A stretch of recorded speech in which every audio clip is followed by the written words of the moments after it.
Welcome back, everybody. It's the 17th day of May already.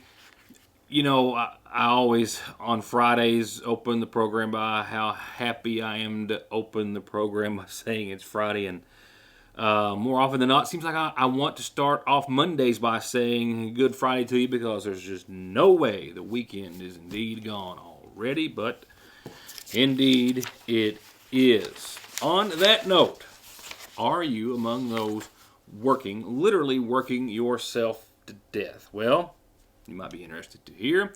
If you needed an excuse or some reasoning to try to work away from that, the World Health Organization today says that people are literally working long hours to the point that it's killing hundreds of thousands every year, and the trend's getting worse, and the pandemic has also added to that for many. Not all, obviously, but for many. They have done a study, a global study, mind you, of the deaths associated with working long hours. It's been put together in the Environmental International Journal, and they say that per their data, almost 750,000 people died from stroke and heart disease associated with working long hours in 2016. That was up 30% from 2000. That is staggering and significant if it's accurate, and no reason to think it's not. They say working 55 hours or more a week is a serious health hazard. And they also show that most victims, 72%, were men, middle-aged and older. Often the deaths occurred much later on in life, sometimes even decades later than those long weeks and shifts that they were working, but that was still the cause. Overall, they say that they were able to gather statistics and data from almost 200 countries, from 194 countries, and that all added up to 55 hours or more of work a week is a 35% higher risk of stroke and 17% higher risk of heart disease compared to 35 to 40 hours per work week. Now, the study actually just covered a period of 2000 to 2016, so that data doesn't include the pandemic, which a lot of folks weren't working through. Some were working twice and 10 times as hard. So they believe that the pandemic, well, probably made it worse than that even. That's rather staggering and scary and something to think about. With that said, something else to think about is an upcoming interview that I'll have this week, maybe tomorrow, maybe not, but this week, with Scotty B. Patrick, of course, of the McGoffin County Community Foundation. And it appears as though a decision has been made on Community Day. It looks as though it's going to happen. I would not leave you hanging that much, but we want him to tell that. And also, they're going to try to work to make it as comfortable and safe for everyone. So I don't know any more than that, to be honest, now than you do at this hour.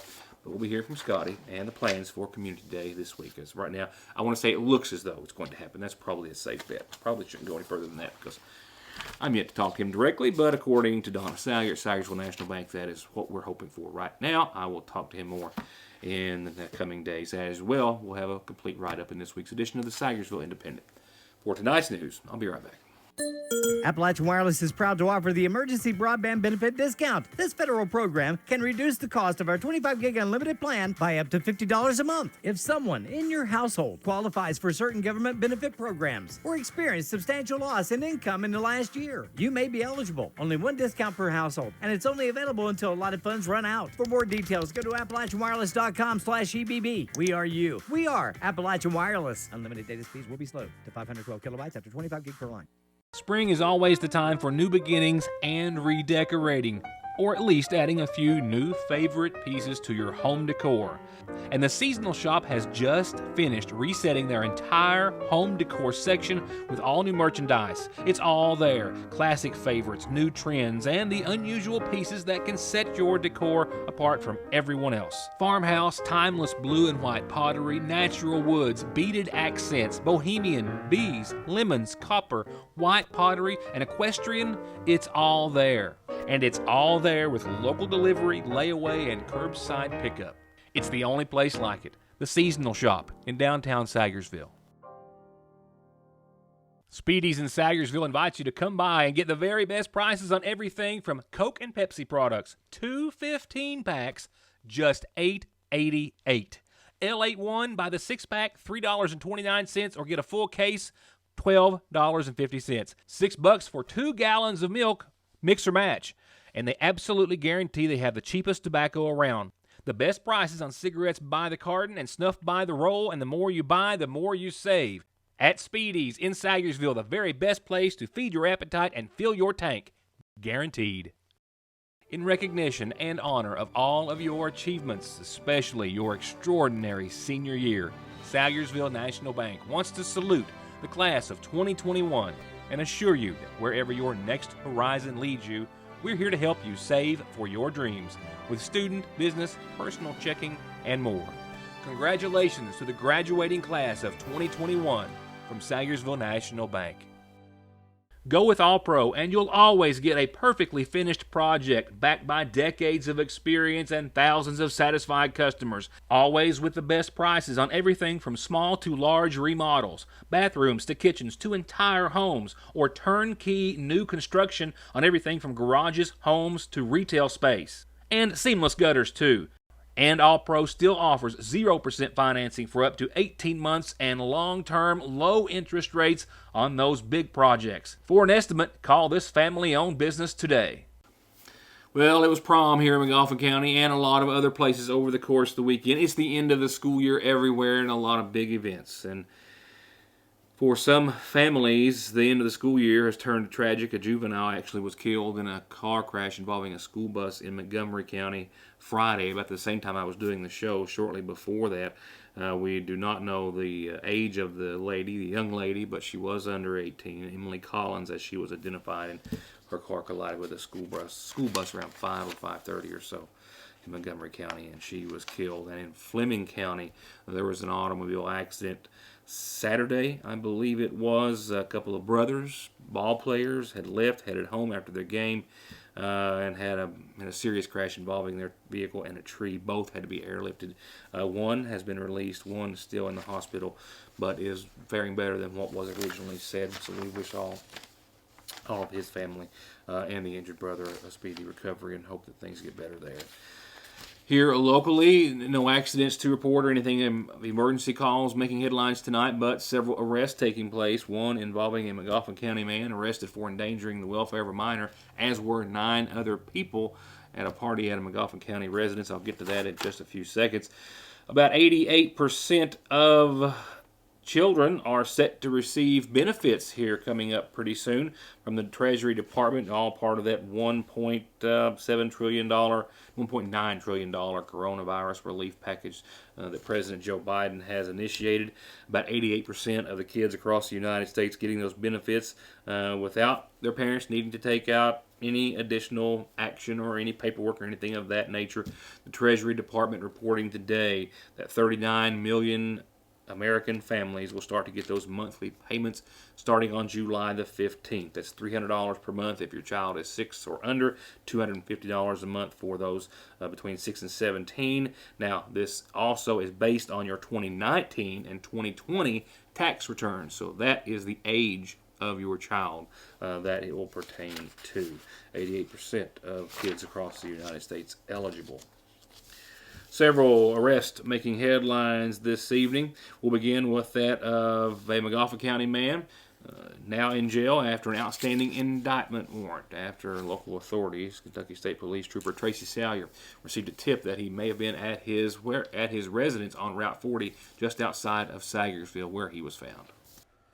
Named in one of the recent rounds of indictments by the current McGoffin County grand jury, Trooper Salyer, as did other local law enforcement, believing that Adam L. Minix had moved from his residence on Route 40, had actually returned there and had been staying there for a few days, according to statements from Minix to officers after he was arrested, after being named in an indictment on possession of a controlled substance in the first degree for methamphetamine and lawful imprisonment for the woman who was found to have been kept inside his home against her will, violation of an EPO obtained by that same female, fleeing and evading police on foot in the second degree for trying to avoid them when he was initially arrested on these charges, assault in the fourth, domestic violence, and possession of marijuana. Again, taken into custody without incident at his residence just outside the city limits of Sagersville, and now lodged in the Big Sandy Jail. Also in the Big Sandy Jail at this hour is a man identified as Paul Anthony Anthony Paul Banks, of Bee Tree, who was arrested by the McGough County Sheriff's Department. They had actually gone to his residence to execute an outstanding warrant that was obtained by another officer. And when they got there, they saw him at the back door. He actually tried to push the officer away with the door, shoving the door into him, causing some minor injuries to the officer. He resisted arrest, but was taken into custody, so he's got new charges right now of assault of a police officer, menacing, resisting arrest, and criminal mischief. But he was being sought after an outstanding warrant at that time that had been obtained by Trooper Mark Spencer with Kentucky State Police Post 9 for just a few days ago on the 8th day of this month, when he was found at the access road at the VIP Fuels on the Mountain Parkway. The officer running the license tag on Banks's vehicle, realizing that the tags were dead. Also, he was on the side of the road because the tire was flat and literally sideways on the axle. He stated, that being the officer, that when he saw him, he turned his lights on, and then Banks fled in the vehicle, recklessly passing vehicles, weaving in and out of traffic, turning on the Kane Road there at the mouth of Burning Fork. And while there were 3 children out playing in the front yard of one of the residences there, parents or a parent of the children actually grabbed the children and pulled them out of harm's way as he was trying to elude officers. And he finally jumped out of the vehicle and then fled on foot, and the officer lost sight of him at that time, but had obtained a warrant for fleeing and evading police on foot and a motor vehicle and wanton endangerment in the second degree, as well as being a fugitive from another state after he was wanted on felony DUI charges. Luther Keaton is also in the Big Sandy Jail tonight, charged with endangering a minor, trafficking in meth, trafficking in a hallucinogen, and several other counts. From my understanding, Officer Eugene Salyer with the McGough County Sheriff's Department was contacted by DSS, who had gotten a tip that there were juveniles intoxicated at Keaton's residence on Far Middle Fork. It was around 3:50 in the a.m. this Sunday morning that authorities and DSS went to the residence, and Keaton answered the door and denied them entry. Officers and DSS stayed put until a search warrant to confirm or deny the whereabouts of those juveniles was obtained. After they got that search warrant signed, they made entry, found 3 juveniles inside. In all, 10 people were arrested. Keaton with the most serious of charges, as you see here, which also include theft of identity of another without consent, trafficking in synthetic drugs, trafficking in a controlled substance in the first degree, also another count in the first degree, trafficking in marijuana. Authorities ultimately found in plain view, open sight, in numerous rooms of the residence, a total of at least what they believe 18 grams of methamphetamine, a number of digital or drug scales, several guns which were seized because of the illegal drug activity, a significant amount of marijuana, pills, over $1,400 in cash. Again, 10 people arrested. Keaton with the drug-related charges. All the other 9 adults, some as young as 18, were charged with endangering the welfare of a minor. There were 3 juveniles who were said to have been turned over to their parents at that residence. Also making headlines tonight, the arrest since I saw you last of the man accused of robbing at knife point the Louisa Walgreens days ago.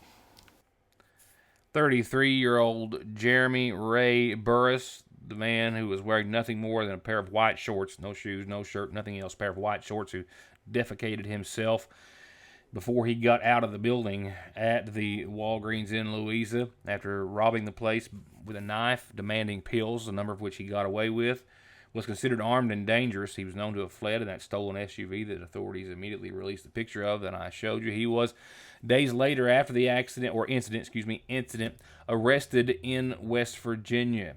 From what I understand, authorities in Clarksville, Indiana. He's believed to have possibly spent time in West Virginia, but Indiana authorities on Saturday notified Louisa police that he had been arrested by the Clark County Sheriff's Department on the Louisa Police Department's warrant for robbery in the first degree and will be extradited, says authorities, back to Lawrence County to face those charges.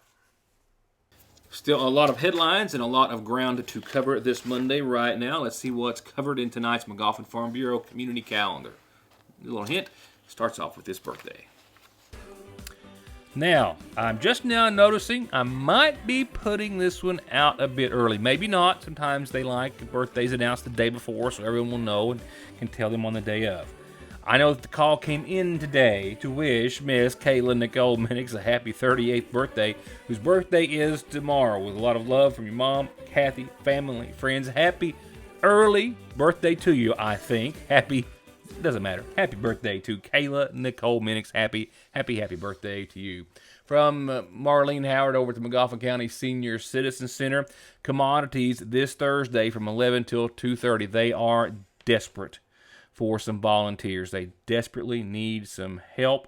And the clients, if you can, they're asking you to bring someone with you to help get your boxes in your vehicles because they're so short-handed, folks. If you've got a little time, anyone of any age, you can go down, for just a couple of hours this Thursday from 11 till 2:30 at the community center and help with commodities. It's a wonderful experience. You'll have a good time. Yeah, you'll put in a little bit of work, but they really, really would appreciate it. So they hope that you can help, and we hope that you can too. I got this in from the McGoffin County Health Department today. They're having a drive-up event, a Hands Spring Fair drive-up event for expecting parents or parents with babies up to a year old. This is going to be Wednesday, May the 26th, a few days from now, 2 to 4 at the McGoffin County Health Department. You drive up and parents will get, or parents-to-be, a free diaper bag filled with goodies from the health department. Door prizes are going to be given away. The grand prize is a car seat donated by the North McGoffin Family Resource Youth Service Center. They're going to have vendors there like the Extension Office, Mountain Prevention, and Big Sandy Healthcare. Refreshments as well. Mark it down, the 26th. I'll be reminding you here on the calendar. Just got this word in from Ray Keaton over at the Ramey Park. Here's how it's going to work. The Ramey Park will open this year on June the 1st, but it will be for parties only. Reservations for parties can be made by calling 349-5304. The pool will be available for rental Monday through Friday, 6 to 10 in the evenings, weekends 2 till 10, starting June the 1st. And I'll remind you about that as well for a few days. Quick reminder that when you've got things you need people to know, this is how you do it. Just tell me and I'll tell everyone else. And don't forget the birthdays and anniversaries too. I also ask you that you not forget that our obituary listings are brought to you nightly by the McGoffin County Funeral Home. Services set and actually held earlier today for 26-year-old Cheyenne Dunn of Hager Hill, who passed away Wednesday, the daughter of Charles Dunn and Lizzie Robertson. She's survived by her parents and brothers Ricky Fletcher, Billy Allen, Matthew Montgomery, Jason Montgomery, Chris Montgomery, sisters Ramika Dunn, Courtney Dunn, Savannah Flannery, Britta Shea Flannery, Mary Keaton, and Edna K. Allen. She was preceded in death by her stepmother, Nanny Montgomery. Once again, services held earlier today in her honor. Services are going to start tomorrow morning at 11 for 45-year-old Tanya Monique Cole Cottle of Saggersville. She passed away on Friday at her home, the daughter of Arthur and Norma Prater Cole.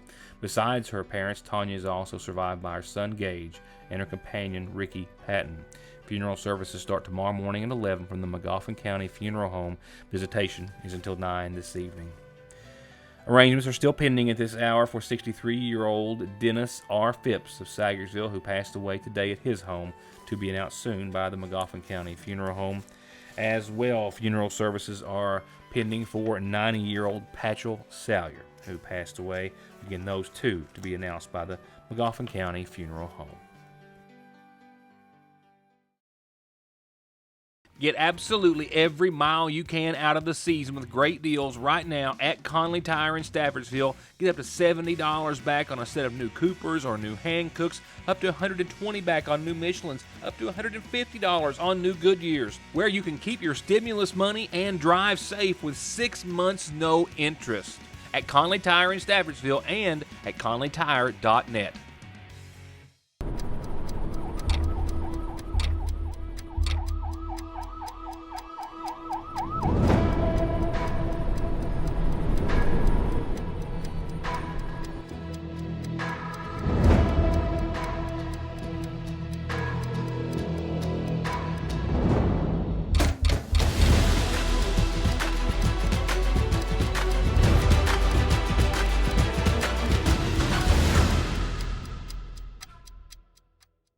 TracFone has brand new deals, brand new plans, and a brand new line of phones, and Frazier's Prater Drugstore has them all, like iPhone 6S's prepaid for only $114.99. We dare you to find it anywhere any cheaper. Yes, $114.99. So stay connected, stay in touch with major savings on all new TracFone plans and devices at Sayersville's Frazier's Prater Drugstore. Jesse Rudd and his staff at Parkway Pharmacy are proud to announce the newest member of their team, and yours, pharmacist Dustin Jones, who's actually the grandson of Janet and the late Paul Jones of Dixie in Salyersville. And his addition of over 12 years of experience in inpatient and outpatient services gives you unmatched availability and care when it comes to your health and medication. Parkway Pharmacy, where you can always talk to a pharmacist when you need one. Welcome to East Kentucky's premier vape and CBD shop, offering all natural tobacco alternatives and everything vape and smoke shop related. Everything you're looking for and everything you're not. Best quality, best prices, best service. Come to Appalachian Smoke Shop for all your tobacco alternatives and accessories, as well as products like CBD, kratom, and legal THC that people are telling us they're using to treat pain, anxiety, depression, difficulty sleeping, and lack of energy, as well as just for overall wellness. Make it your one stop, Appalachian Smoke Shop. There's no missing that this is the new McFarland and Tinker Law Office location on the Mountain Parkway in the former Farm Bureau building in Sayersville, just like there's no denying that their nearly 60 years of legal experience has won their clients millions and millions of dollars in disability, auto accident, and wrongful death cases. It's where your case matters to you and to us. McFarland and Tinker, also Griffey approved. Now for a COVID update for the state level tonight. Overall, per the governor's announcement today, our positivity rating, our incident rate, overall is good. Our case number today, overall, good. But the incident rate by age group is something that we'll focus on just for a moment tonight, because it shows that for the most part, those who are not getting the vaccine are the ones who are getting COVID. And that is by and large our young people. Right now, with 1,927,000 Kentuckians vaccinated, that equates to about 54% of the adult population and about 80% of our population 65 and over. But it's those 10 years and up that are seeing the most activity in the number of new cases. 285 new COVID cases. That is around where Mondays have been in the past 3 or 4 weeks. Positivity rate now at 2.78%. We like to see that low.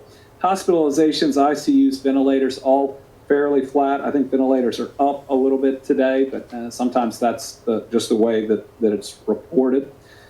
Incident rates by age.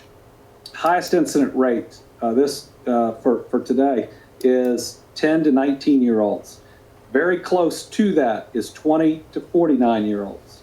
When you look at 50 to 79-year-olds, it's only half of those other two groups, and 80-plus-year-olds is almost a quarter of the incident rate of 10 to 19 or 20 to 49-year-olds. So what does that say?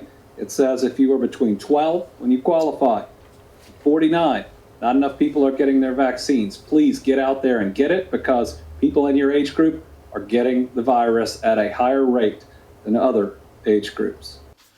Bashir also announced 6 new deaths today before the end of his press conference, while President Biden today was expressing for the first time since the pandemic began that COVID cases are down in all of the 50 states across the nation, but he's making another big push to try to get those who haven't gotten a vaccine to do so, warning that those who are not vaccinated will end up paying the price.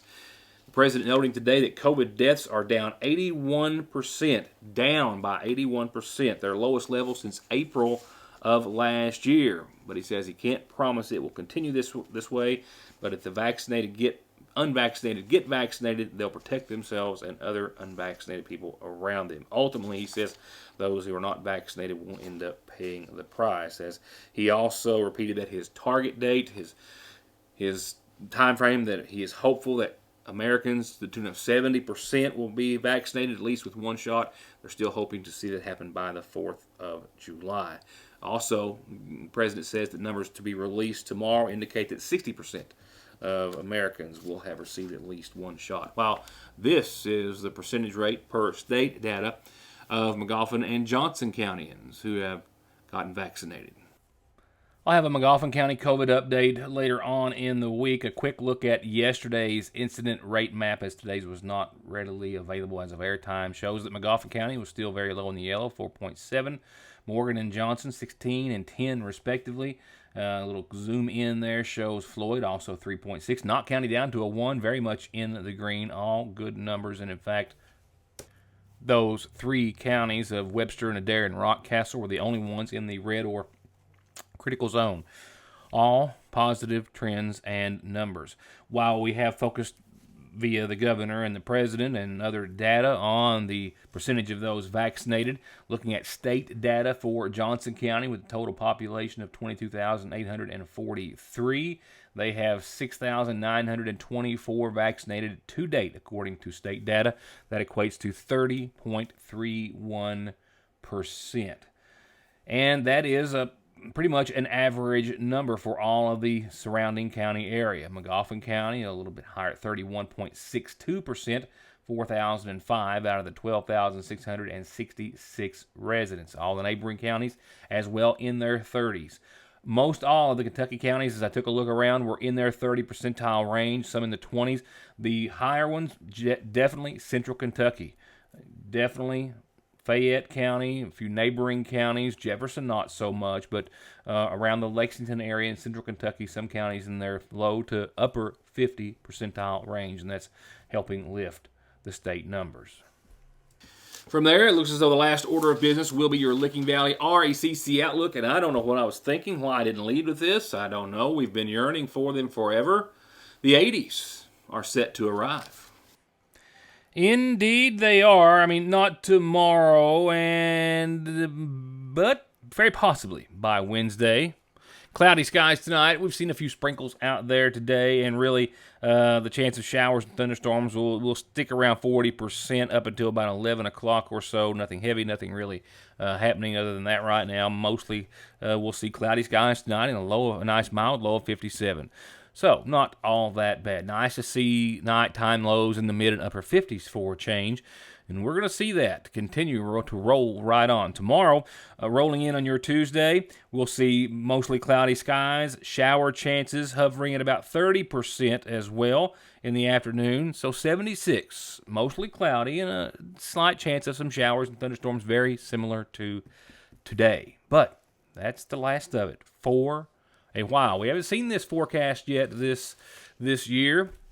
Here it is. Partly sunny and Wednesday on your 80. Partly cloudy that night and mid-50s again. Thursday, warmer still. I think we're going to see close to 84, maybe even 85 degrees by your Thursday under mostly sunny skies and partly cloudy that night. Calm winds, calm everything.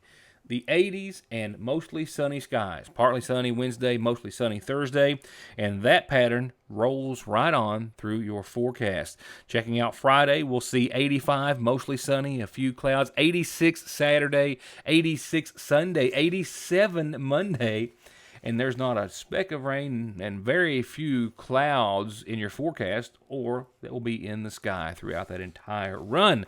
So if you've been waiting on the 80s, wait, well, one more day. But after that, wait no more. We'll officially break the 80-degree mark again, I think, Wednesday. And from there, we'll see mid-80s and a lot of sunshine for many, many days. And hopefully through at least this time next week. Plan accordingly. Thank you all for being here. Enjoy the rest of your Monday. See you tomorrow night.